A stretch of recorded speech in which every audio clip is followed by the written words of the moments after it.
The Good Garbage podcast has been brought to you by Pakka. Pakka has been creating solutions in the food packaging, carry, and service space. Pakka utilizes sugarcane residue and upcycles it into amazing products. Their latest offering is a compostable, flexible packaging solution for the chocolate and confectionery industry. The products are available in the Indian subcontinent and in North America now. Pakka is also building an end-to-end solutions for customers in the food service and delivery space. For any query, do email at connect@pakka.com, and Pakka is Pakka.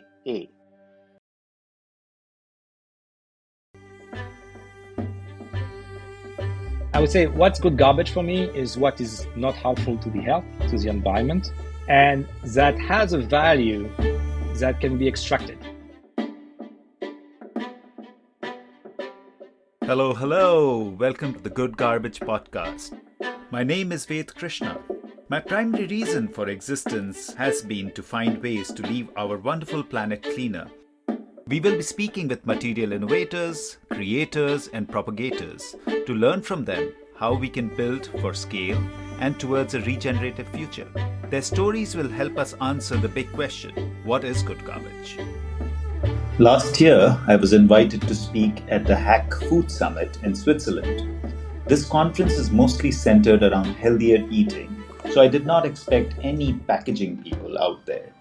As I was walking around, I found a booth, Cellulotech, which focused on barrier technologies and ended up having an illuminating conversation with Romain and Daniel Samen, the co-founders. We kept in touch, exploring collaborations. This is a very interesting conversation for me personally, as we get to learn about a completely new way for creating barriers by chromatografting fatty acids on paper surfaces. The potential for the technology is enormous, and I'm excited to watch it unfold. Listen and learn more.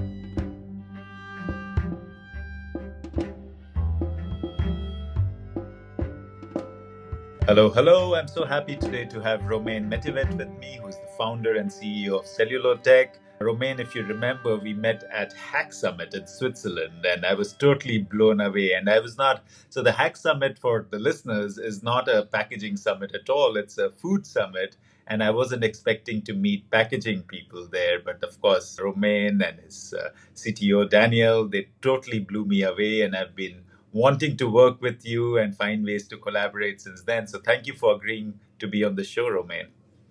Thank you, Val. It's a pleasure to be here. I'm an avid listener to the podcast, and I was really honored when I was proposed to participate.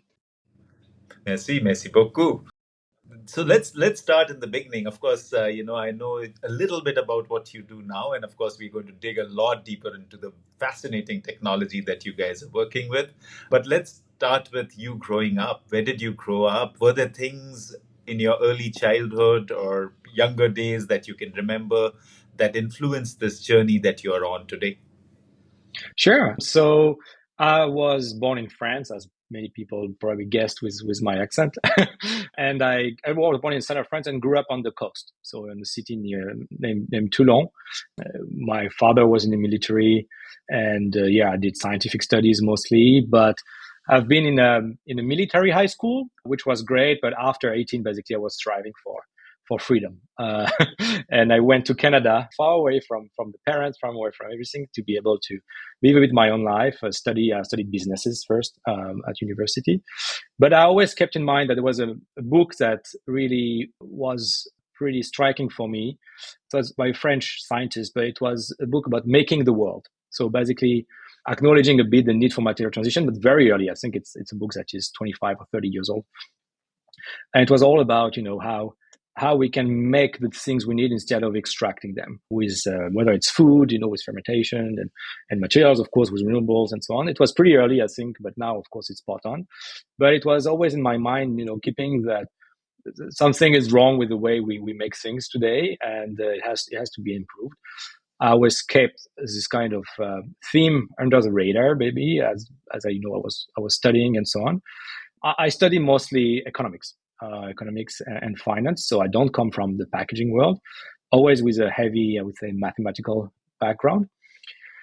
And yeah, started to be interested in the environmental challenges we face. I started my career more again on markets and analyzing companies and things like that. And I had the opportunity to work more on the investment side of the family office. And here I decided, and in accordance, of course, with the family office, to focus on really concrete stuff like energy, materials, natural resources, and so on. Again, because I was interested more in matter rather than software and things like that.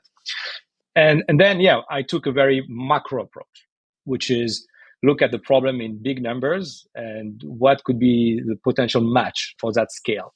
And hence we will come to the reason of why Cellulotech, which is the material transition is what maybe was interesting for me. And I looked at how much materials we consume. Simply in the economy every year, it's roughly 100 billion tons material. So it's huge, several tons per capita. I didn't make a computation, but it's massive that we extract from Earth. And out of these 100 billion tons, only 20% is renewable and 7% is recycled. So like there's a huge gap. Like it's a massive gap. And you could say, well, yeah, you could do this for a long time. Yeah, it's true for some resources. We have a lot of margin, I would say. For some, no. But something that we can't escape, that is a physical phenomenon, is depletion.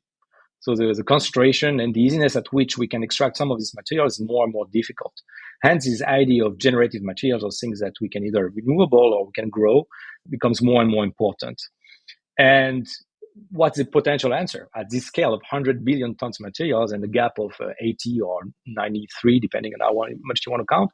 The only obvious answer that is renewable is cellulose. It's the most abundant organic compound on Earth by far, and Earth produces roughly 150 billion tons per year. And you could say, okay, yeah, that's a match, but is it something we can harvest? And that's where you see, yes, cellulose is something we already harvest and recycle at a very large scale. Not maybe at the scale of replacing 100 billion tons yet, but it's something we know how to do already and very efficiently. Hence, the idea is that how we can dig deeper and value and functionalize this material to make more things with it. So that's basically the start. So very macroeconomic approach. And then, of course, we'll kind of dig into that, the meetings and the technology that came. Super. Yeah. We're going to dig into a lot of those, but I want to start with the book. What was the book? Even if it's French, I want to look it up. It was the title in French was either Faire le monde or Fabriquer le monde. I'm sorry, the author escapes me. I'll check it right after. But Send it was it to this. us. Yeah. We'll put it in the show notes in case somebody's intrigued. Yeah, and sure. we can find an English version, and at least it'll be in the show notes. So if somebody wants to look it up, if it influenced your life, it has to be pretty masterful. It's not the only one, but it's one that struck me when I was in high school. Yeah. Oh, that's amazing. And of course, I see this trajectory that you went on, and you mentioned kind of economics, chief investment officer, but the chief investment officer one was very interesting for me when we were reading about this because of the type of company it was, right? It was more outdoorsy, wasn't it? The company that was that you were working with. Tell us more about that, and if it had any influences on your decisions that you took subsequently. Yeah, so I was very lucky. So it was a family office set up in Canada, west coast of Canada, so a beautiful space. The mandate was pretty broad. Hence, I decided to out of personality, to focus on the topics I mentioned. The mandate was pretty broad, and several opportunities and people came to us because we were in a quite small city, outdoorsy city, I would say. So people who had ideas also come to us, about products. And yeah, it went into some other products as well. And ranging from mobility, outdoor mobility, to as well some natural products for skincare, things like that. And, we were open to pretty much everything. Then there were also investment done in more standardized industries, sometimes on the markets as well, not always private deals. But yeah, of course, it's when you're in nature, you realize how beautiful and fragile it is. And when you go back to the city, you're like, okay, yeah, we mess it up if we're not careful. So yeah, pretty much, I think I was already, I think, quite environmentally conscious, but it exacerbated that. And of course, working, for example, on mobility and batteries and so on, I dug into, the resources needed to make these batteries and stuff like that. I talked to mining people and so on. And this, reinforced, I would say, my worry in terms of depletion and need for material transition. Of course, you can't do everything with a biomass, but if we can, preserve as much as we can, and that's a win-win. So it's interesting how different ideas come into our lives, and we don't know at that time, but obviously I can see that it has influenced you, by being in such a beautiful surrounding, if nothing else. And you were going to say something when I interrupted, so please go ahead. Yeah, and I would say probably some things that came up very quickly is that if you really want to do material transition and something, you have to make it economically viable, right? Otherwise, nobody invests, nobody scales up, nobody thinks. So focusing on the cost of things is as much as important as focusing on the environmental aspect, because otherwise you can have the best solution, but if it's a niche, then you don't change much, right? So that was the economic aspect. And I would say also, what I try to fight is a silo mentality, meaning that, one thing, like, I know how to do financial modeling for this type of companies, and I just do this for my life. No, I like to try to know a little bit about everything and try to conflict ideas and not be an expert in everything, but at least I try to be at least knowledgeable in many topics so I can intertwine them and things that's build the vision behind Cellulotech. And they say that's the future, of people who can bring in topics from different ideas. In fact, as you were speaking, I was thinking of various people I've had the pleasure and joy of interacting with. And our common friend, Pierre, from Notpla, and I was interviewing him in person a few weeks back. And it was so interesting because I didn't know these things from him. He was a musician on the side, an artist from the side, and how all this was feeding into his ideas. So you're so right, like the more we expose ourselves and get ideas from different places, the richer we are and the more thought we can bring into what we are really trying to do. But two stories came to my mind, one to do with what you were speaking about and one to do with what I'm going to ask you. So, so the first one was that my father was a motorcyclist and I lost him very early, but he loved the area you were in, Whistler, Banff, that area. He kind of absolutely loved, and that was like his favorite place in the world to take the motorcycle and be in that space. So that was something, when I was thinking about, when I read Whistler, I was like, I have to go there sometime. And he in fact, he used to have this fleece from Whistler. Very interesting.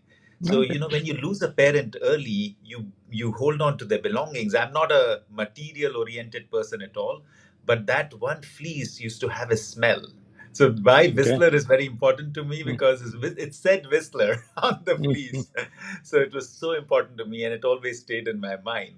The second, which is very interesting, and I want to talk more to you about it, again from my father, was that he started a pulp and paper business in the 80s, but then he realized in the 90s, early 90s, that he wanted to learn more even after running a paper company for 10 years. And he went and did a diploma in paper technology in Okay. 92 or something. So I wanted to step into that. I know that quite recently you went and did a packaging certificate. So what was that like? And of course you came in with the economics background, but clearly you wanted to learn more about the packaging subject. What motivated you to do that, and how did it help you, doing that certificate? Because it's kind of motivating me. I should probably do something like that. Well, yeah, it's two aspects. Is I was certain that the solution we're developing was great, but of course I was interacting with a lot of people with a more technical background in packaging that I didn't have. So of course I trained myself as much as I do, but at some point I was like, I need something structured. And also a stupid thing is for investors, I like to see some kind of certificates or like a proof that you know what you're talking about. Hence, I found the packaging school online that was very convenient, and they have a certificate that is quite exhaustive. So of course you don't become an engineer, but you cover all the topics, and when you talk about the machine, what it does, the different materials, different properties, the tests, and so on, you become very familiar with that. And that was really helpful, especially when we go on the co-venting stage and talking about how we can transform the material we make and things like that. So that may be way more comfortable personally. And of course, it adds credibility to the company as a whole, I think. And then, yeah, I'm still, follow basically the professional training done by Tapi. I think it's of great quality. I do some in person, some online. This goes more technical into paper making, more than packaging. And we go a bit deeper in chemistry, which is, of course, important for us because we're in the green chemistry treatment business. But it was very important to be able for me to I think to be credible for myself, because of course you have this syndrome of feeling maybe you're not at the right place when you start a company, not in your original field, but also be able to simply move forward and with research projects and so on with different companies and partners. And I'm grateful that this training exists and are available for people all around the world and not just in school. I don't know if maybe one day I'll have the opportunity to do maybe a more in-depth degree in chemistry or in paper making, but I don't have time now. But that definitely raised my interest. That's super. And of course, here you are, economics, investments, yes, going into different domain. So what shifts suddenly? And why do you come up with this whole idea that you want to get into entrepreneurship? Because that's not the easiest thing to do, as you may have realized or knew even when you No, were no. getting into it. And then of course, getting into a very specific science and building the Cellulotech. I presume you and Daniel met at some point, but would love to hear that story on how that transpired. And this shift from being an investment guy to an entrepreneur. Yeah. Well, I think I always have a kind of small fiber within me, because even in a normal job, I was always I was always what people call an intrapreneur. So within the companies, trying to come up with ideas, initiatives, new ideas of business and things like that. And that was, I think, always appreciated. And so, but I was looking for something maybe I felt could be big to do the step, right? The right opportunity to really do the step and not just become an entrepreneur for becoming an entrepreneur. And hence the opportunity came up when doing my research on this, as I said, on how to improve cellulose, the functionalization, and I naturally came about the idea of, okay, the problem with paper in general, most of cellulose is used to make paper, is water. You put water on paper, you lose most of the properties, and so it has benefits for the recycling process, but it also what makes us use plastics and waxes and so on. So I was looking for technologies that could basically make the paper resistant to water. And usually I do my research in English, so I find, because most publications are in English. And for one reason, I can't explain why, in the evening, my wife is sleeping, I'm on my computer, and I do my research in French. And I came across a technology that my partner now, Daniel, discovered a while ago in 1996 about how he could make basically paper super hydrophobic, but still recyclable in the standard stream, using just fat molecules in a way. And the process was solvent-free, inexpensive, and offered amazing properties. So I see that, I say it's pretty amazing. I dig into it. I see there's a first pilot that has been made a while ago. And I become curious because I just saw that the companies that had the commercial right founded by Daniel a while ago just cease activities. So I don't understand. I'd see something that is cheaper, better, recyclable, but that died. So either the timing was wrong, or there was an issue with the IP or whatever, or the process. So I decided to try to get just more information. And of course, Daniel was not on LinkedIn. There was no his email online. Only thing I can find is in the filings of the company, an address, a mailing address. And I see it's a residential address on Google Map. I say, well, let's send a normal letter, old school. And I said, okay, yeah, I'm interested by the technology. I'm just curious to know what happened and so on. So I sent a letter, and Daniel received it, replied immediately by email. I gave my email in the letter, of course, explaining me that, yeah, the technology very promising. The issue was a process that they could scale up to some degree, but not to the degree of the industry, which is several hundred meters a minute, big, very wide, and then so on. So yeah, the technology died, and it just retired. And I said, well, I'm interested, and could we meet? And I was interested to see maybe if there's something to do, because I felt he was disappointed that his technology could not reach the level and the potential it had. And I decided to go basically to, at this time he was living in Grenoble in France. So I took the plane. I asked, of course, my boss, can I go there and meet him? It's interesting. And say, yeah, sure, go.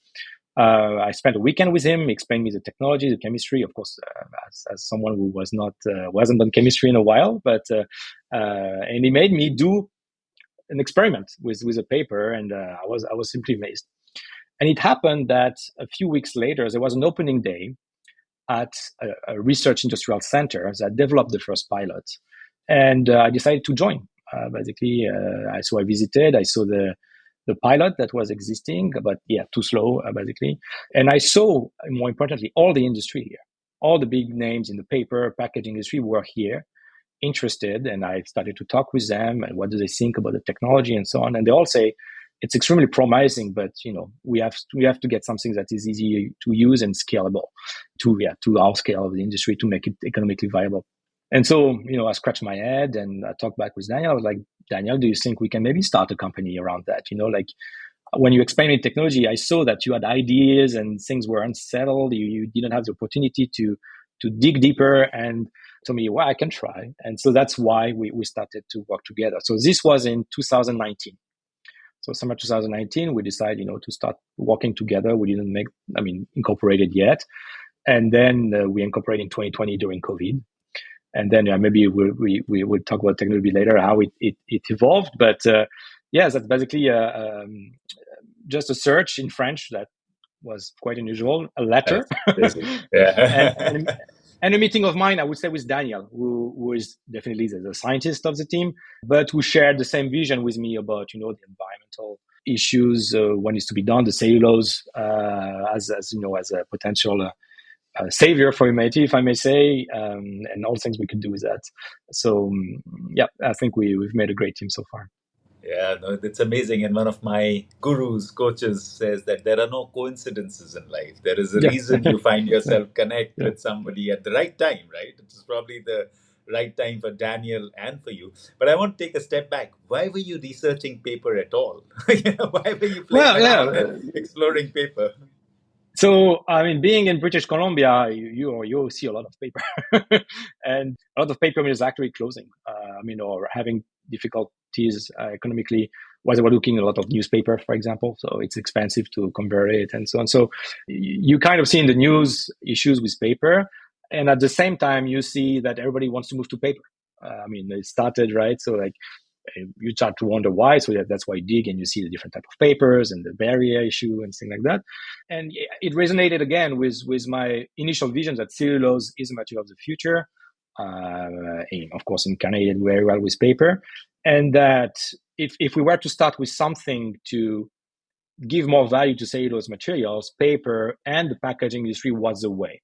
Because in terms of timings, that's the one that is looking for solutions right now at a huge scale. So if you develop something in the packaging industry with cellulose that gives interesting properties and so on, it will likely have repercussions for many other sectors, especially because in packaging you need to be cheap and at scale. So that's why I think it was probably the most challenging sector to start with, but also the only one to start with, realistically at this time. So that's how I started to focus on that. Yeah, I'm just thinking about the number of synchronicities, right? You going to Canada, you starting to get interested in the space of sustainability first, and then paper, and then doing that research, and then, of course, finding the French paper. And then, the number of things that have to connect are totally amazing. But it's still a huge step, Romain, to actually leave a relatively comfortable job and say, I'm going to go after this technology based on, the understanding and obviously the confidence Daniel generated in you. So would love to hear more about that conviction and how that came. I have, first of all, to give credit a lot to the family office and the main individual behind it, who, at the beginning, I didn't go immediately full Cellulotech, right? It's like, first, let's see if, we can come up with something interesting, and then we'll see. But it's been an amazing support in, giving me extra time and to be able to focus on this project while still being paid by the family office. And then, of course, at our moment we shifted, but he's really bootstrapped the company financially, been of great support mentally because he's an entrepreneur as well. So it was helpful, and I had some kind of safety. I think I had my first baby in 2020, a second one in 2021. without some kind of safety, it would have been, I don't know if I would have done it or not, but it would be much more difficult and stressful, especially during COVID, you imagine. So like this safety was, at the beginning was extremely helpful to take the step. Second one, of course, is, having kids coming into your life. You think about the future, and you think also about, you want them to be really proud of their daddies, or the daddy achieved something that is really meaningful, and that they can look back and say, oh, my daddy was great, right? So it pushed a bit as well too. But yeah, I had the right partner, Danielle, the right opportunity, and the right first investor behind me. Without that, it would have been much more difficult. That's amazing. And that's obviously the time when I met you. Of course, I was totally blown away with what you guys were talking about. And I probably understood maybe less than half, but but it made a lot of sense, and especially when Daniel was speaking, because he was so passionate about the technology and so clear. And that was exactly what we were looking for as well, the barriers. So, this is the right time to dig into Cellulotech and what it does and, why it excites you so much. Yes. So as I said, my first initial search was about, how can I make paper resistant to water, which is a big issue for many applications. And so Daniel, basically discovery, I'll dig down a bit. I'll take a step back, is that there was we all know oil and water hate each other. They repel each other, right? And there was some discoveries in the 1920s in Germany of a way to basically attach tiny molecules of fat around fibers to make it hydrophobic. But the process used to make that was just a nightmare in terms of time and environment. It was solvent, you had to be in hydrous conditions, it was taking hours or days, so not something really you could industrialize, but a curiosity, right? What Daniel discovered is a solvent-free way to do that. So without any solvent, just hot air, and much faster, in a matter of seconds. So that was a big change, of course. And he discovered it by a chance discovery. And I can tell the stories because it speaks for the man. It was Christmas Eve, 1996. He forgot to make. It's not made up story. It's really true. He forgot to buy gifts for his children. Yeah. I think I'm excited to hear. So tell it as much detail as you can. He was a workaholic, of course, in his lab, and he forgot to buy a gift for his children in the evening of December 24th. And he was wondering what I can do in the lab, like a kind of chemical gift that would be at least coming with something, not empty-handed. And I'm sure I told them afterwards. But for the morning of 25th of December, he had no choice. And he knew about this reaction. And so he said, okay, I'm going to do this reaction, and I will try to accelerate it a little bit by putting, of course, in a hot environment. Heat in chemistry accelerates the reaction. And he basically was writing Merry Christmas in French on the paper with an invisible ink.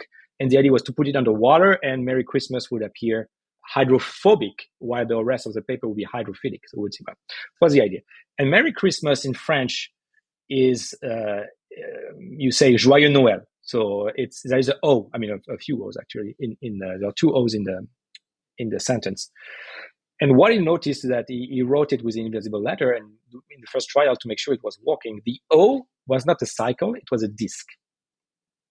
So there was a spreading phenomenon.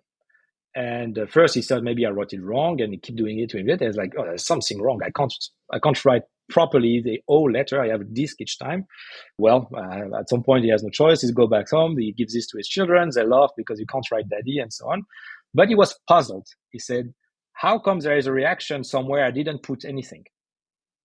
Usually in chemistry, you have a reaction only if you put two things together. But in the middle of the cycle, he put nothing, and yet it was hydrophobic.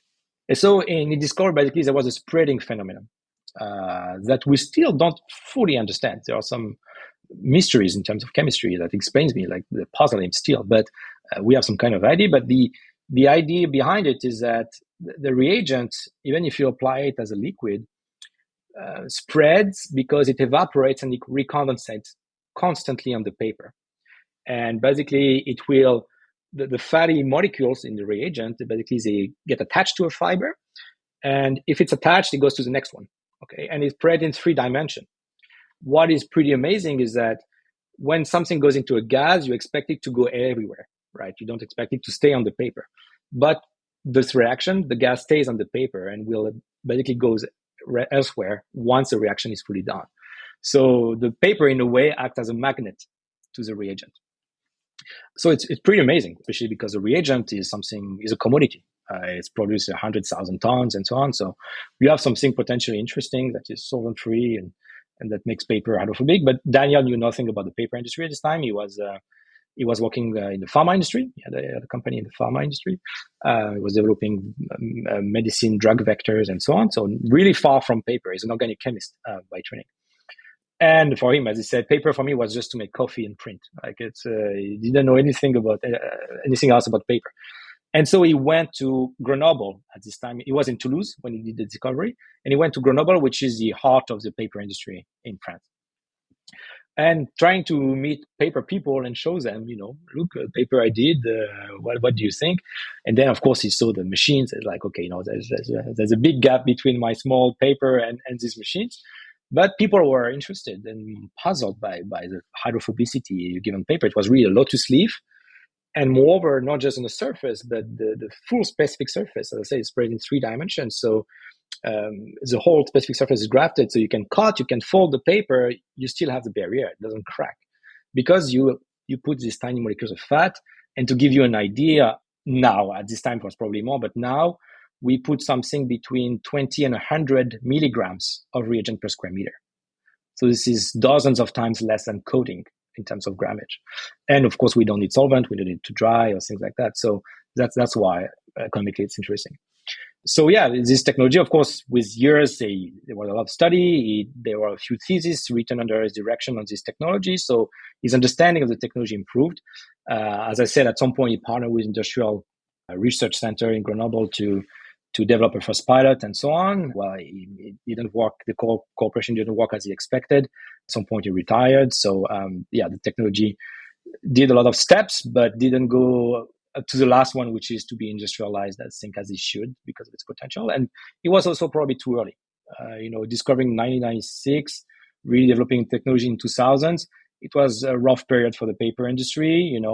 Paperization, packaging was not at all the theme. It was more about plastics and so on. So probably too early at this stage for it. Of course, you filed some patents on the chemistry and so on. Now those are expired. So yeah, some frustrations at hand. But the technology is really this chemical reaction and not a coating, right? That gives these amazing properties, but that can also react with other substrate, not just paper. Right? And so in that sense, technology is very versatile because we can make paper hydrophobic, but we can also make reactive coatings hydrophobic, and especially the coatings that are sensitive to water and so on, and obtain all sorts of various properties in terms of barriers with this technology. The purpose of ways is to keep it recyclable. So, if the initial material is recyclable and compostable, after the treatment is still recyclable and compostable. So we could potentially work on a lot of things. It's fascinating. Of course, I also came in from a non-technology background into the industry. And, as you're talking about the idea of spreading of this substrate, what I noticed was very interesting because we were making paper out of sugarcane waste. And it's always interesting because you need to give some reinforcement and you add some long fiber. But it was so interesting in the what we call the short circuit or the part where you blend the fibers. You had to be really quick because otherwise the charge balance, as we call it in the paper industry, which is basically what attracts the fibers together, would be so interesting that the softwood fibers would run towards softwood and the bagasse fibers would run towards bagasse, and you would have a patchy surface. So it's just so interesting, like you were saying, things that we don't understand. But what I do want you to dig a little bit deeper, and you just kind of mentioned it in passing, but it's fascinating, this whole idea of the lotus effect. Talk to especially the listeners who will be fascinated by this idea that how does nature work and why did that fascinate Daniel? And, what is the correlation between the lotus effect and the work that you're doing? Yeah, so that's a surface thing, and what happens on the lotus leaf, as I understand, is that this lotus effect comes from the fact that you have tiny fat molecules as well, and the structural elements that amplifies it, that makes the water basically go on it and not wet the lotus leaf at all. And the fact of using fat to not be wet is also things that the water birds use, for example. Right, there's some kind of wax that make their feather protected from water, otherwise it wouldn't be able to to fly after. So yes, that's the this ability to have a contact angle that is above 90 degrees, meaning that the contact between a droplet and the surface. And the higher it is, the more it will basically go on it without sticking on it. And lotus leaf and superhydrophobicity, basically, which gives the lotus leaf effect, is really above 125 degrees, and it's something that we can reach very easily with our technology on paper. Yeah. So when you look at the Cellulotech technology and what it does it have to do it in once the paper is dry, or can you also work with it in the wet end? Or if you add it in the wet end, would it just escape? What happens there? Because that also opens up different possibilities, right? Are you being able to add it before or after it's made? Yeah, no, we work on dry product, so not dry at 0%, like a normal, let's say, humidity level of fine, but no, we work on the reel of paper, on the sheet of paper, the final one, because simply the reagent we use are sensitive to water. So if you put water, basically it will, liquid water on it directly, it will degrade and not be useful anymore. So yeah, we work on the papers that comes from the mill. But you mentioned the wet end, which is interesting because we already tried to give the paper hydrophobic properties on the wet hand with sizing agents like AKD and so on. Interestingly, AKD, for example, is made with the reagent we use. But of course, there are more steps into making it and so on. But in my opinion, and Daniel's opinion too, it's a bit silly to try to make something hydrophobic on the wet hand, right? The yield is very low, and you have all sorts of reactions that are unwanted, and it's complicated, more complicated than if you do it on a dry product. And we envision ideally is that our process could be used at the end of a paper machine. Why? To replace sizing agent like AKD and so on, potentially be a bit cheaper. Of course, AKD brings also maintenance issue with the machines because you have degraded reagent, you have to clean and so on. And many paper companies have complained about AKD to us. Say, if you can replace it, that's great. But the idea is at the end of the paper mill or the paper machine, the paper is hot and dry, and it's ideal for a reaction. Of course, the speed is 1,000, 1,500, if not 2,000 meters. So we're not there yet. We do step by step for the converting stage and so on. But we would imagine that our process could be used there and replace a lot of the wet hand chemistry and simplify the process. Because you mentioned the fibers and so on. The paper making is intertwined between engineering, chemistry, and art. It's a very, very complicated process. Try to get something very, I would say, with very steady properties, with inputs that are always changing and so on. And that was actually something that struck me when I followed the different TAPI training and so on. So yeah, I think in the end we could simplify and be part of the sizing agent or wet stripe agent, for example, or replace them partly or fully, depending, of course, the paper you make. That'd be an idea. And I would say for us, the purer the paper, the better it will react. So a paper that is not sized, that has not a lot of chemicals in it, that makes basically the hydroxyl group on the fibers, which is the group that we attach the fatty molecule on. The more there is, the better. So usually sizing agents, they kind of hide them or take them. So we don't like it. But like if you take a face tissue that is 100% cellulose, that's the type of substrate that reacts best to us. Yeah. And yeah, in terms of sizing, I would also say we also now work on potentially put our process at the end of corrugator machines to treat the corrugated board fully, simply because if we apply the reagent just on the top liner, we can spread to the fluting and the bottom liner as well. Because of this spreading phenomenon, that is where paper attracts the reagent in a way, in a gas form. So it spreads because of the porosity of the paper.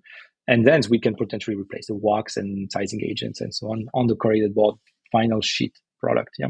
So we try to basically reduce the wet hand difficulties by putting a process on the final product. And it's fascinating what you're talking about. And I'm going to just delve a little bit on the paper making side so that the listeners understand it more. You and I, of course, are more familiar, so we're kind of rattling off things like AKD and wet end and dry end and all that. So just on a very brief kind of note, what the way paper works is that you enter the paper machine at maybe 0.4, 0.5% consistency. So 99.5% is water. which basically what we call hydrolysis, and water acts as the agent which kind of bonds the fibers together. But what Romain was talking about in terms of the wet end is basically chemicals added in the wet end. And Romain, you're so right in terms of the cost, because obviously lots of it drains with water, and you can recycle it as much as you want, but you lose so much of it. It's a very inefficient process to do it. And of course, we use alkyl ketylene. I Dimmer, forgot yeah. the term, but Demer. So for AKD, which is a waxy substance which kind of provides that, as you said, hydrophobicity, but at a very low level. But what they also do is use surface sizing at a semi-dry Yep. paper. You can use starches and things like that again to kind of size and to make the paper properties be different. And so it's really interesting what you're talking about. And just to take a step forward from when you enter, you and Daniel get together. So this is a process that is kind of lying in the back burner now. Daniel is retired. He's kind of said, okay, I've done this thing, but he's excited that, this young man has come in and he wants to now again re-energize this whole thing.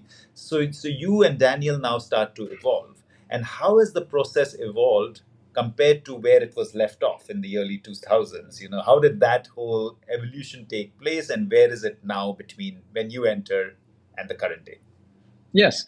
So the first thing is probably what Daniel had first initial ideas, but what made him really creative, and that was maybe one useful thing about COVID for us. It was harsh, because we were separated, of course, and for everybody, but there was a mask shortage at the beginning of the pandemic. And the shortage was not much on the mask manufacturing capacity, but it was on the polypropylene meltblown used in the front to filter the material and so on. So, and Daniel had the ideas that paper is a great filter. It's used in several applications, even in your car, very likely. You can breathe through it. The pores can be small and so on. The only thing, of course, is the bacteria, the viruses, they travel within droplets of water, and the paper is awful with water. But wait, I have a technology that is good with water. And the fact that, we attach the fatty molecules, they are just 1 nanometer long, tiny, tiny molecules on fibers that are several microns, basically doesn't change the porosity. The paper treated is like a Gore-Tex. So it's breathing, but super hydrophobic. There's no stiffness to it. You don't see or feel it, but it's there. And so Daniel tried, he made a small sample, and we sent it to a lab, that certifies different masks at this time. And it took a lot of time because, of course, many people tried to come up with ideas at this time, and come back that the simple material we sent, which was a 3 or 4 ply phase tissue, passed standards for filtration, breathability, and blood spill resistance, which was the 3 main one asked in this time of emergency. Of course, not the FP3 highly demanding one for the doctors in the front line at the hospital, but for the common people that were putting in the store outside, it was exactly what was asked. And we're like, okay, well, that's very interesting, because that's a material that is very cheap, already available. Just treating it with the technology, with the chemistry that he knew at this time, that the process was not developed, was working. So we're like, okay, there's an opportunity. We filed a patent, be granted now, and so on. But what happened is, of course, we didn't have the time or money or anything to scale up any sort of production with that. But we got the interest of some companies and some countries as well that required more samples. Simply, can you send me like 20 sheets or 50 sheets or something like that? And I said, yeah, then you need to do more samples. And I was like, yeah, it's not that easy, And so this field is need to develop a more efficient process. And instead of trying to think how I can build a process with what I have on hands, it came back to the original chemistry and saying, what can make this chemical reaction go faster? Understanding, the spreading phenomenon and so on. And then it came up with new ideas about the process that worked extremely well. So in the end, we ended up making 3 patents over the course of a few months. But the idea was, of course, to put as little as possible, as a very thin layer of liquid, which was not possible with any existing mean. So we developed very special type of rolls that were able to do that. And the reaction time, so the time between the time you apply the reagent and the time the paper is fully hydrophobic, went down from a few seconds, typically 4 seconds, to 0.1 second, even less, but we can't measure below this threshold. So now the reaction is almost instantaneous, all fueled by the need to make more samples for our face mask, basically. And so now, basically, we're like, okay, then we filed patent for the mask. It's interesting. Now we have this process. Now the process seems very, very promising, and at least we are not limited by the chemical reaction speed. Now, how we can make a machine out of it. So this took, of course, some time. We met some machine equipment manufacturers, and now that's the step we are at now. Is basically to go roll to roll from this innovation. Yeah. And you call it chromatografting. Yes. So talk to us a little more about that term and why that term, and again, a little more on how the grafting takes place. Yes. So the name is from Daniel, from his discovery of the initial chemistry, right? The chemistry public domain. Now we focus on the process, but it would be more qualified, I would say, to explain in details. But Daniel worked a lot on measuring instruments and chromatography. So that is a common method in chemistry to analyze different methods, and gas chromatography and so on. And there's a similarity in how these instruments use different elements, such as the liquid vapor pressure and so on, to determine what is the element I have in my column and how the reaction spreads, basically. So that's why he went into chromatography and chromatografting. And the grafting element is the fact that, yes, you attach these molecules with an ester bond to the OH group. So, but a very tiny amount again. But that's how he basically mix the two worlds. Like his experience is a similar type of phenomenon, and the fact that it was happening with a grafting of a molecule. You mentioned, and I was kind of intrigued when you mentioned that it works better when you don't have other substances in the wet end, like AKT or starches or whatever. So why is that? Is that just because it's easier for it to attach to the fiber, or is there any other reason for that? Yes, so not so much starch. It's mostly sizing agent, or really not the point, limiting the reaction. But it's a matter of if you have a fiber that is virgin with a lot of, or recycled, but just no chemicals attached to it whatsoever, that has a lot of OH available, it's very easy for the gas to access them and graft them. If there are already different chemicals around it and that the amount is more limited, basically for the audience, to limit the hydrophilicity of a paper to make it less sensitive to water, you want to limit the OH. It's the OH that basically make it absorb the water. So that's what the AKD is here for, even though it's not to the same scale as we do. But they're going away, if you want, of us doing that, because there is a mask some of this hydroxyl group, and we don't, as I said, we don't attach the molecule to each of them. Of course, it's a very tiny amount, but it's enough to change the surface energy properties of the fibers to repel water, to simply. Yeah, and what about when you look at, is it better, and I'm thinking more from perspective of an agri-fiber kind of background that I have. Of course, the homogeneity is much lower, like it's a lot of variation. And that's mostly the size. It's nothing to do with the cellulosic level. But you also mentioned in between like a purer cellulose, like a tissue. So does it matter in terms of how alpha cellulosic it is, or it doesn't matter whether it's a unbleached kraft which has more lignin still in the product? Does that matter, or that doesn't matter? Just the sizing agent. Well, I mean, the more lignin you will have, of course, the less OH, so the performance will not be as good. We can still get a super hydrophobic paper. That's not the issue. But the contact angle of the cob will not be exactly the same as with a pure paper. And that's a bit the difficulty we have, is that each paper is different. I would say for each meal, in a sense, or something like that. So when people can say what cup value I can get, I was like, the only way to know is to send me your paper. We treat it and we send it back to you, and then we'll know. Then we can tell you, I mean, if you tell me I put a lot of AKD on it, I said, yeah, try to get a paper where you don't have a lot of AKD on it, for example, and it will work much better. But in a sense, it's pretty much dependent on the chemistry of each paper and the process. Fibers, whether it's kraft or recycled, doesn't matter too much for us. It's more about the chemistry behind it. It works even sometimes I mean, on corrugated board, it works sometimes much better on a recycled one than, on the fluting than on the liner, right? It usually has way more recycled content on the fluting. So that's an example, right? And even some companies think of using our technology to maybe increase the recycling content, for example, of the liners and so on, because a lot of reasons why using kraft in some applications is the resistance to water that is higher than the recycled one. And we can get rid of that. Solve this issue basically for the recycled content. So we know the big parameters to adjust to make it work better, but it's also close to an art in the sense that there's some iterations to be made for each paper. That's fascinating.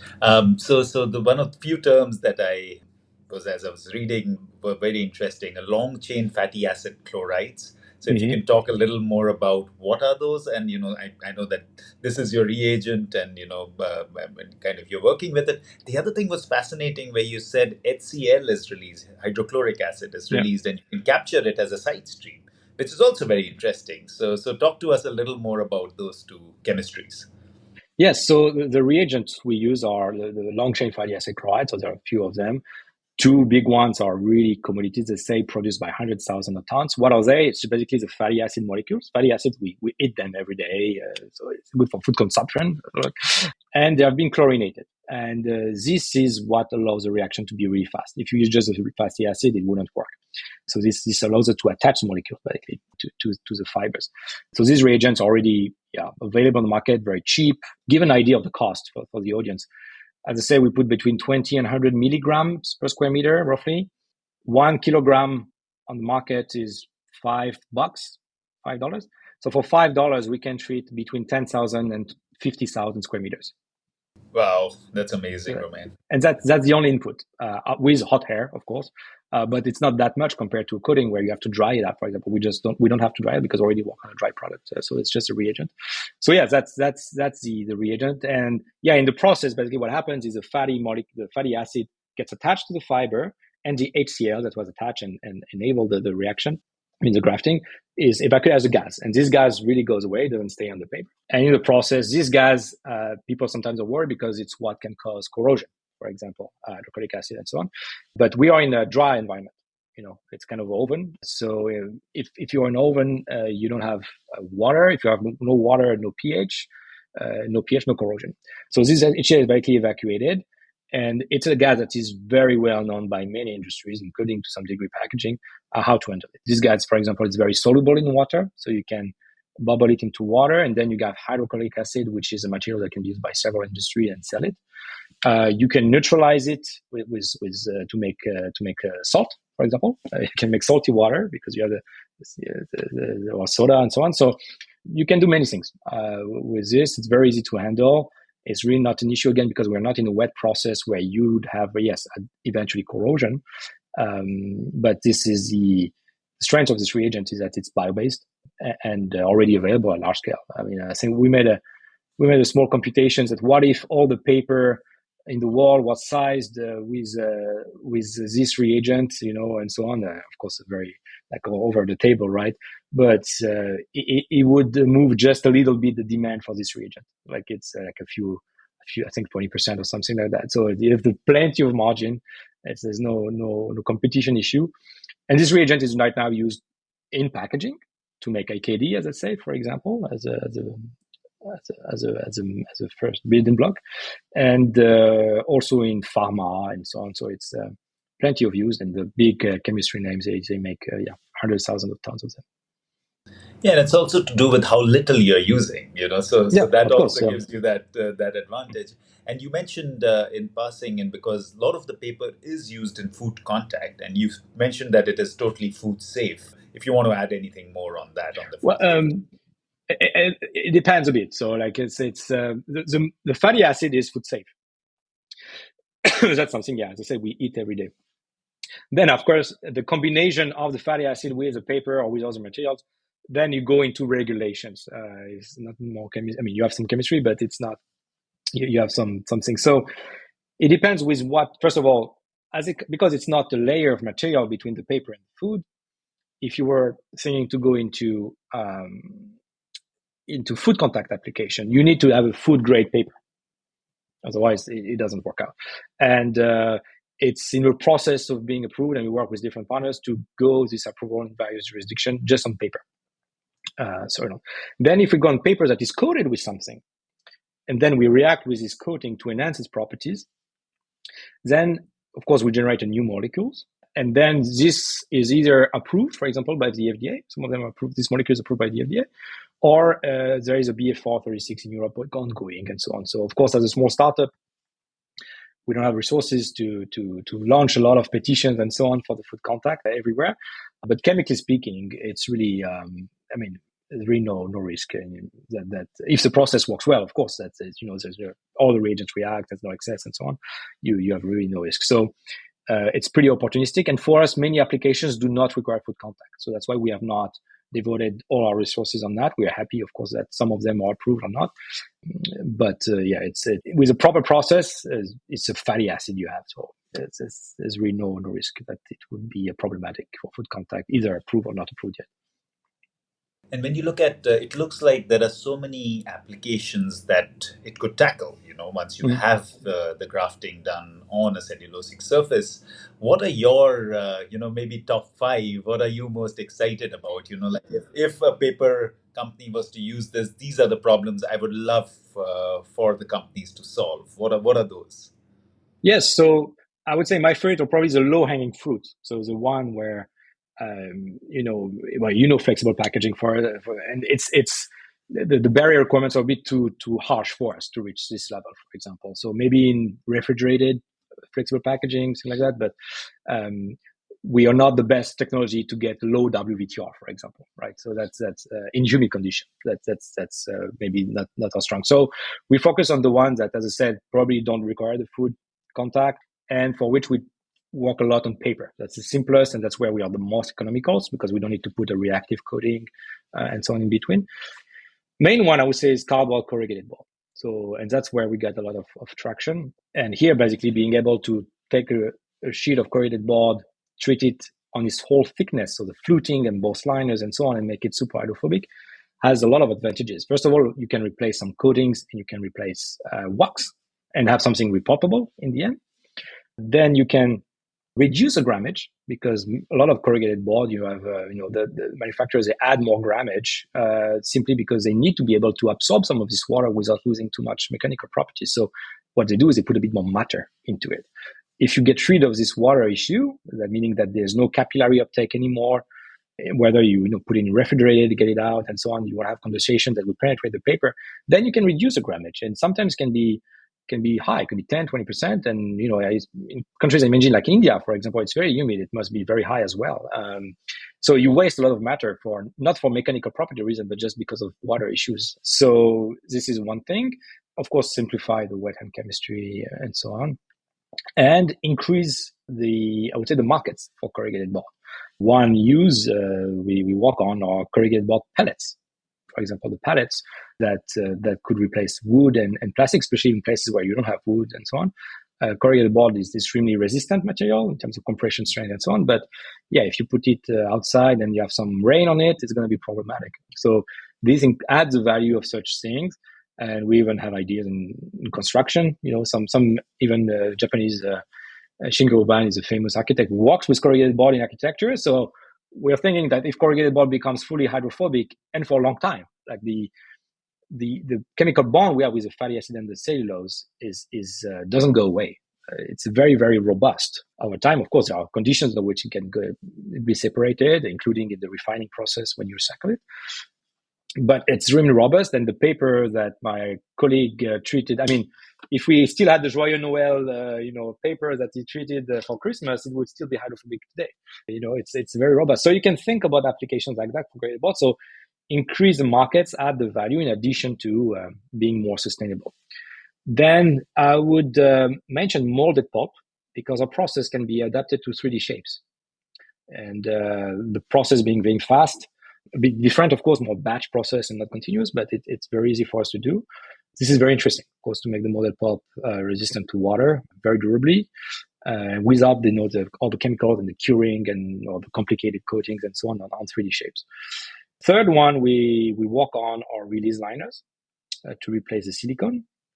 because it's something that under some reactive coatings, basically we can have a very, very low surface energy, similar to silicones to some degree, but that is repulpable and much cheaper than silicone. So this is something we work on. And then there are a few applications that are outside packaging. But again, as I said, I think if you have innovations made into packaging, because of the scale and the requirements for safety and speed and cost, you can have spillovers to other industries. I will mention probably banknotes, to make paper banknotes more durable and reduce their overall usage cost, which is a big problem, especially if you go into polymers that have started to become a bit more competitive because they last longer, more expensive to make, but they last longer. But for us, if we do it on the banknotes, we can replace the varnish, make them more durable. They can resist a lot of issues they typically face, they last longer. And that's, of course, a market that has value added for us. And the last one would probably be desalination membrane. So that's something a bit out of the scope, but very interesting if you think about, I said, the regenerative materials, right? How we can remake the world, to quote the book. And of course, one issue is water. And one way to desalinate water is membrane distillation, which is you have two flux of water. One is salty, one is not, separated by a membrane that is hydrophobic but porous. So the vapor can go through, but not the salt and the liquid water. And what happens if you make a small differential of temperature is that the vapor will go from one flux to the other, and then you can reduce, you can basically get water desalinated because the vapor doesn't carry the salt in this way. It's a technology that is known, but the only thing is the membranes we use are expensive. They're in Teflon, for example, or other materials, and they fall, so you have to replace them and so on. And we've made a proof of concept with paper, and we find a patent for that with paper. So basically we can get the same properties. As I say, we make like a Gore-Tex with paper where it becomes super hydrophobic but still porous. So the water can go through with a small differential of temperatures. You don't need a lot of energy, and you can desalinate water. This is still very early. We started to work a bit on that with different institutes to improve on this technology and so on, because of course we don't have a paper made for that yet, but that's the goal ultimately. But it's just showcase that, we go from a very high volume applications that could benefit and reduce the cost and make something more durable to something that is used, using paper for a use that was not thought about before, that is more niche or can do something completely unrelated to packaging industry. But I think that's something also that would be beneficial to the sector, is especially the paper sector. Is like, okay, I have packaging industry is basically my only market right now because the newspaper are gone and so on, or maybe the printing a little bit still left. But what if I can do my material has much more value added for other sectors, right? And with a process that is the same no matter what. That's the strength, is that no matter the application, the substrate, for us, the process is the same. So we don't need to really focus on only one application. All we need to do is to really scale up the process efficiently, and then pretty much everything will come with time. But of course, as a corrugated board, and of course some take-out packaging is interesting, of course, but a corrugated board I think is a big one on the short term. Yeah, it's fascinating because what you've covered is also a whole range of possibilities. In fact, one of the questions I had, and you already answered it, was the molded fiber space, because I thought, you're so clear on the corrugation, and of course, this is a thicker substrate in the shape, and I was actually wondering, and probably have a longer conversation at some time on that, because that's a huge field that is going to evolve more and more, and the more hydrophobicity it has, the more the applications it can use. And you're right, it's not as rigorous as a flexible packaging. I was, of course, hoping that you're going to solve with your magic wand, you're going to solve the entire WVTR issue, and that's it. And that's what we were talking about a year back as well. But that is a challenge. But how do you think just staying a little bit more with flexible packaging, because that's such a huge challenge to solve, if the paper was to be treated with your process, and then they could add more layers for WVTR. How do you see that? Is that a possibility that could be looked at? Because you would come in with a relatively hydrophobic substrate and then maybe add another layer of biopolymer, which would enable a stronger WVTR property. How do you see that happening? Yeah, so there could be two aspects to it. First one is, as I say, we can react with some reactive coatings. One could be MFC, for example. One is PVA, polyvinyl alcohol. to some starches as well, for example.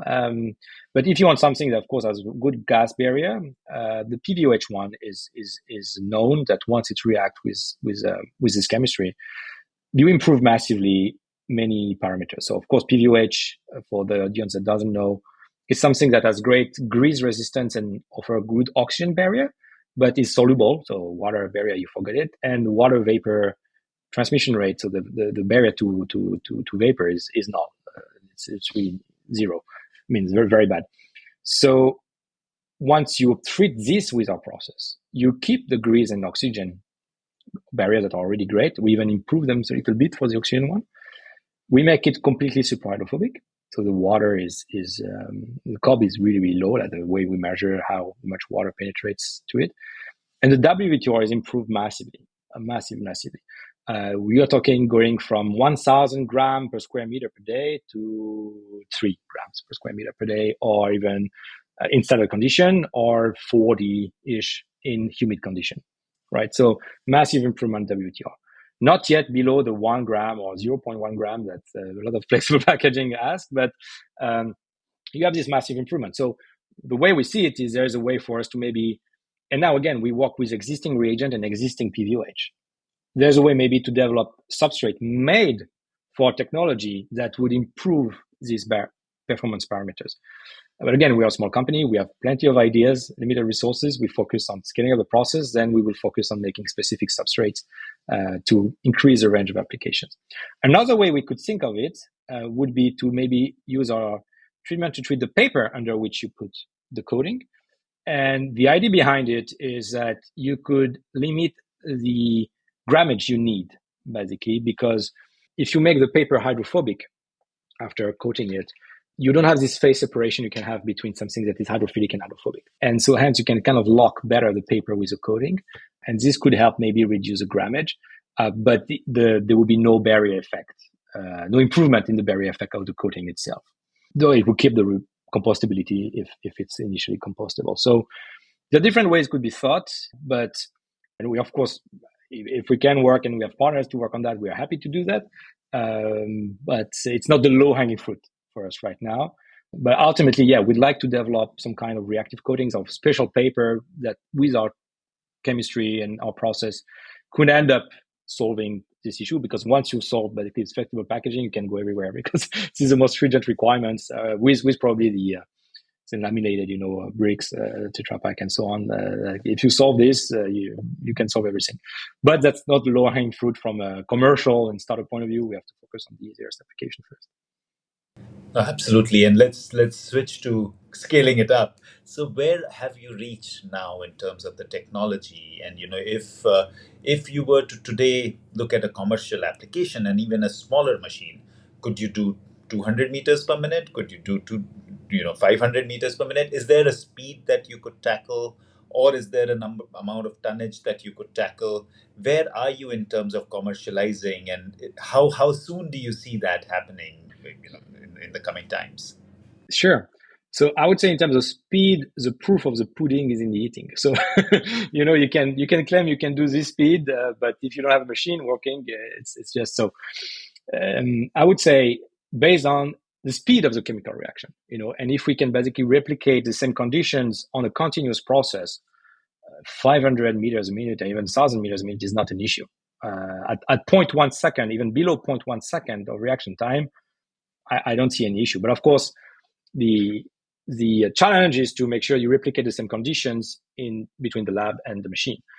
The process within the lab is the same we're going to use in the machine. So we are very confident there's no problem to replicate that. But again, we have to build the machine. So our whole goal right now is to build this industrial pilot. So it's been a bit up and down. We tried to do a fundraising last year. It was not the best time. With different banks, falling, and the venture funds reducing the investment, especially on early stage startups. And there are not that many venture funds focused on packaging as well. So the pool is pretty limited. So basically, last year we expected to do the fundraising and start building the pilot, and we basically postponed to this year. And now we got much more interest. We are fundraising right now. We have a lot of partners interested. We got the attention of a lot of equipment manufacturers.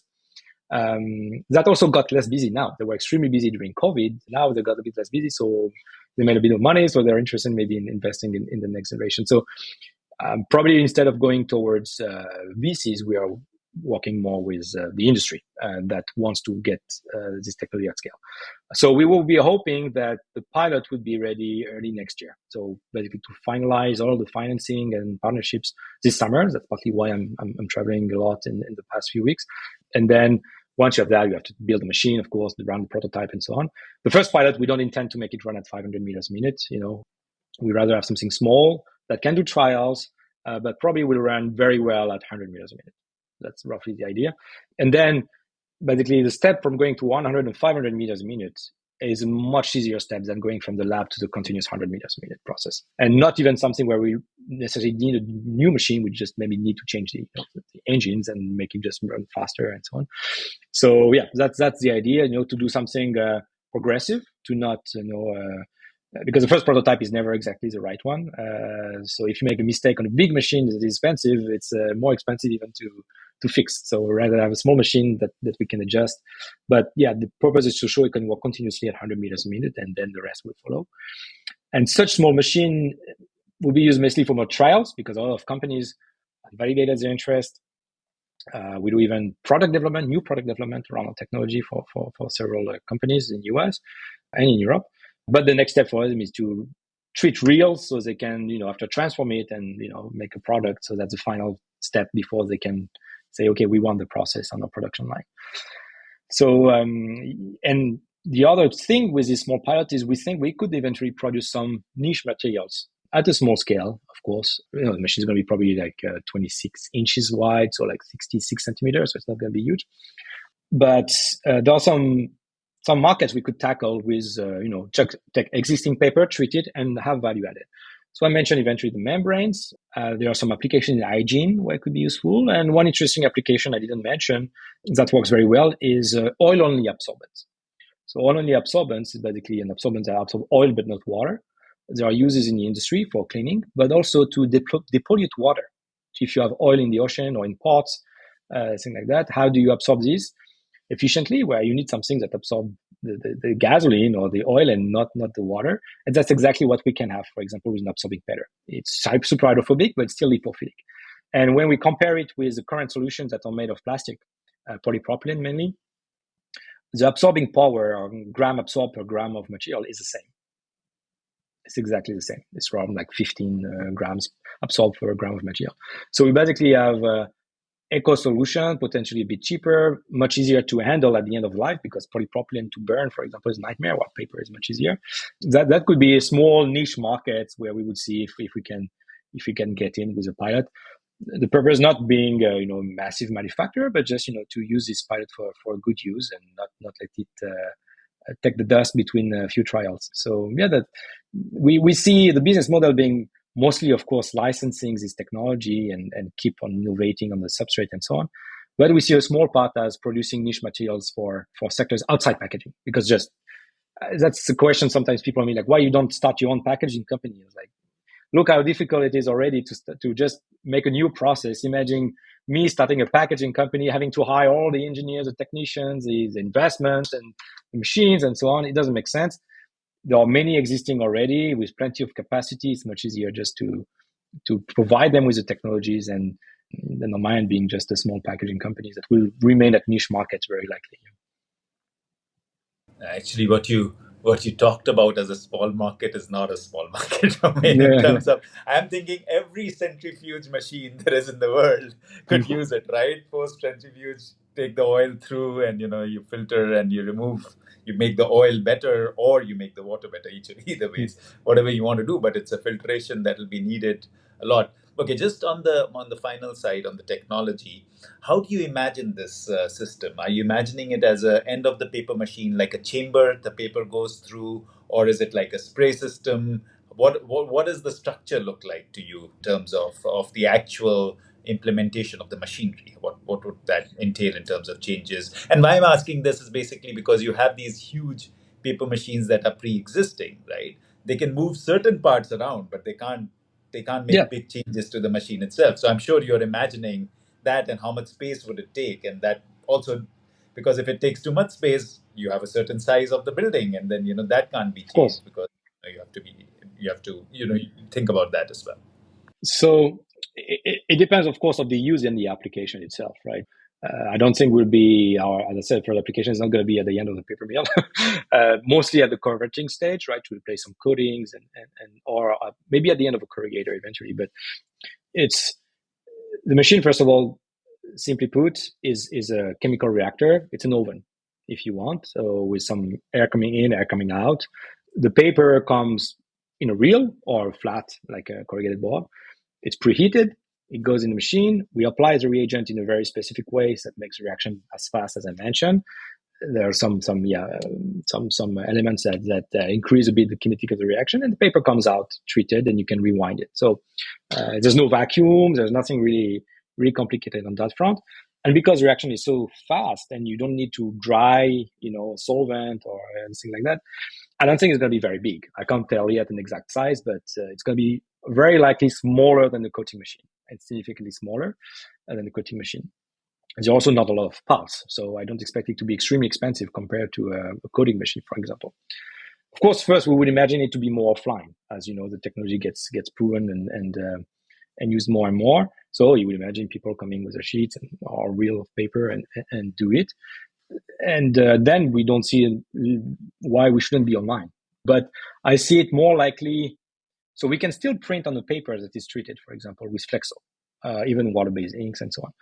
But usually the easiest step is that as a last step.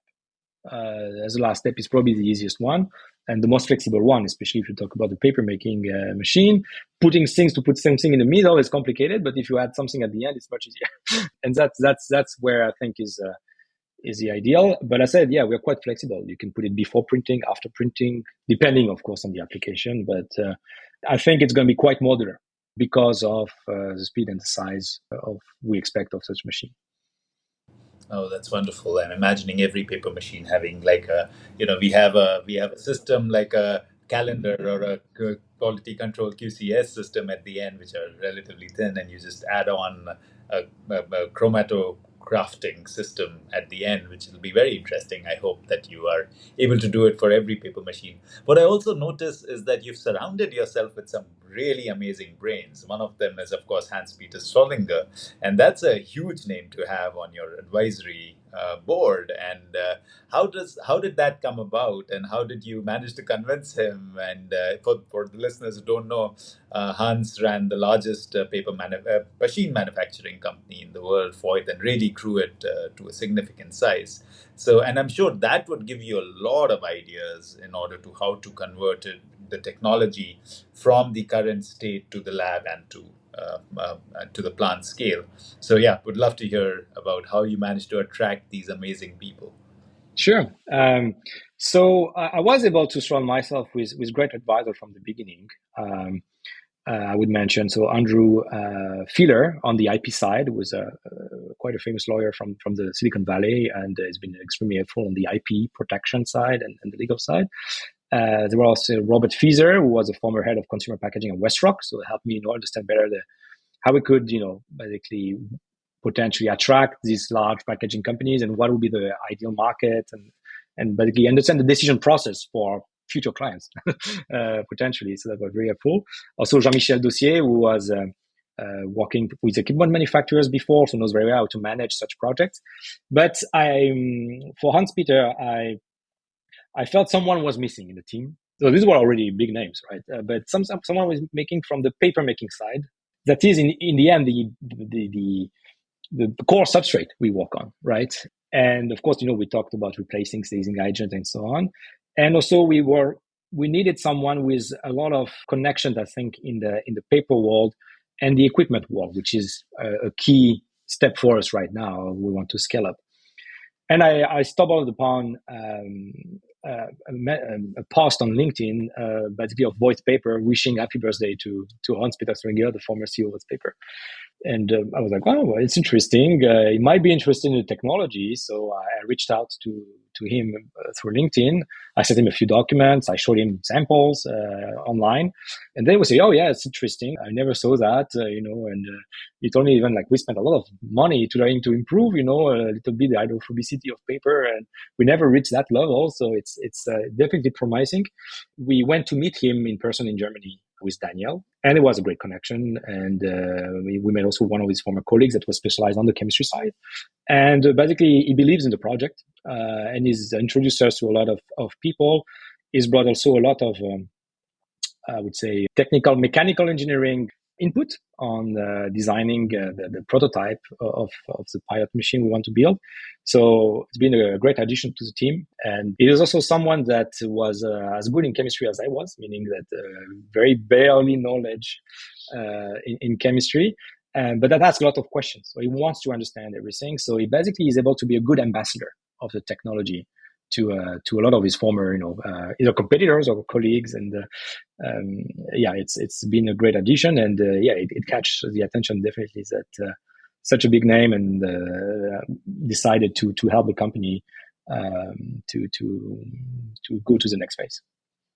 No, it definitely gives you a lot of validation. Hans would not attach his name if he didn't believe in what you're doing, and I'm sure his hands are pretty full. And of course, we in the papermaking industry appreciate Foyt a lot. Not just how they differentiate themselves is actually delving a lot into process. It's not just equipment manufacturing. So that's the big joy. In fact, I was with Foyt less than a year back, and it was fascinating because we held our meeting with Foyt in their training center, which was so interesting that they were investing so much in the future.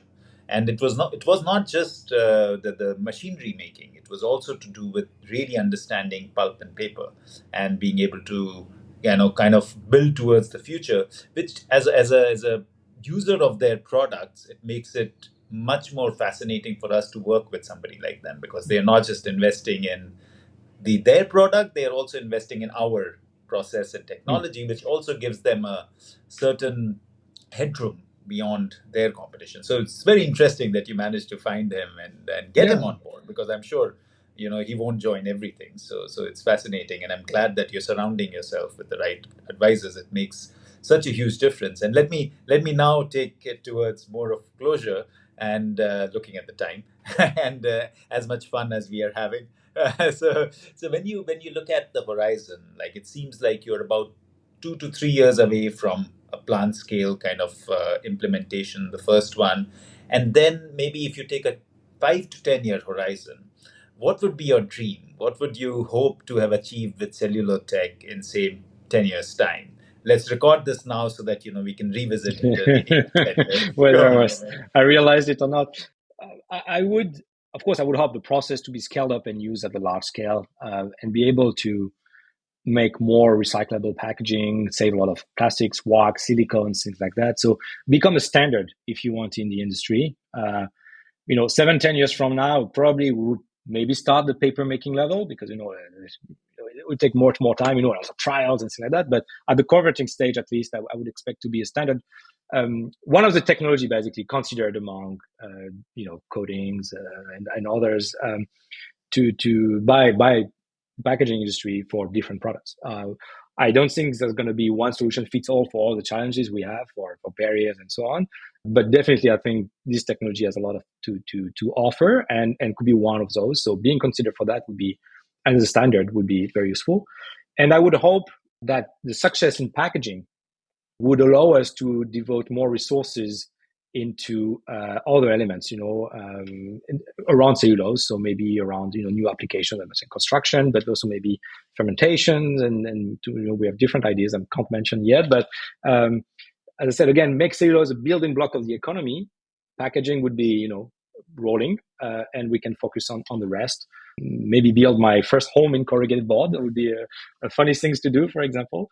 Or see the desalination project kick on and so on. So basically, having a company that has been successful in packaging and enables cellulose for the wider audience and wider industries would be extremely helpful. Yeah, you're truly redefining the whole way the chemistry takes place. So it's so fascinating, as you kind of build. And I'm actually really anxious. Not anxious, anxious, not excited to see the changes Cellulotech will bring to the industry. And so more power to you. And that takes me to my last question: what does good garbage mean to you? Yes, so I've seen a lot of answers from different people, so I try to be original a little bit. Probably, I would say with what is bad garbage. Like it helps probably exclude the one. What is bad garbage is what hits a landfill. Obviously, it's waste you will never recover and so on, and it's harmful for the environment and so on. So that's done. I would say what's good garbage for me is what is not harmful to the health, to the environment, and that has a value that can be extracted.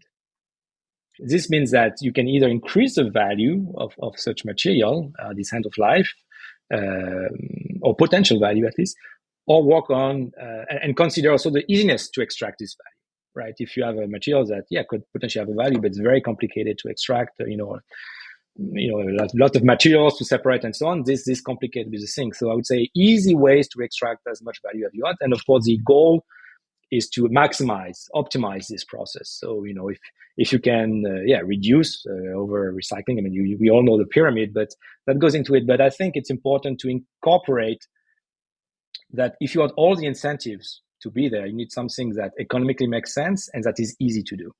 Otherwise, you all remain to niche or small markets, right? Even if you have a great solution. So that's what I would say is the best garbage. And the whole goal is to climb up this ladder and try to, so help the health, the environment, but in a way that is sustainable because it makes sense economically, that the ecosystem will be built around it so that it doesn't hit the landfill. Superb. And I'm glad you mentioned the process side as well of how the garbage is utilized. So that's wonderful. Thank you again, Romain, for taking the time, for being here, for putting your heart, soul, spirit into believing in some technology that can really transform the world, I would say, in so many ways. I wish you nothing but the very, very best. And I'm very excited to see how Cellulotech develops, and so that we are all with you and supporting you, and whatever we can do to bring this to light would be an honor for us as a group of people in general, and this community that is being formed. So thank you for taking the time and being on the show and talking about what you're doing. Thank you, Ved, and I can only congratulate you for the podcast. That is extremely useful, and I'm glad it's taking off. And I hope we'll have the opportunity maybe to meet in British Columbia, and in the memory of your father, go on these roads in the beautiful mountains. And thanks again for the opportunity, and I hope to see you soon. Merci beaucoup. Thank you for listening to the Good Garbage podcast. Follow us on social media to never miss an episode. Links are in the description below. I'm your host, Ved Krishna. See you next time.